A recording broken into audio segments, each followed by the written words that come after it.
होता, त्याबद्दल आमच्यावरती आज कोर्टामध्ये हजर राहून सुनावणी झाली आणि आम्हाला जामीन आज मिळाला।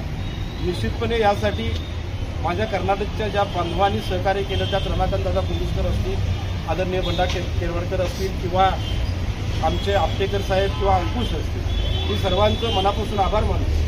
परंतु याबरोबर दुसरी एक गोष्ट सांगावीशी वाटते की गेली 60 वर्ष ज्या पद्धतीने ही मंडळी झगडत आहे, त्यांच्या पुढं आमचं हे काहीच खरं तर योगदान नाही।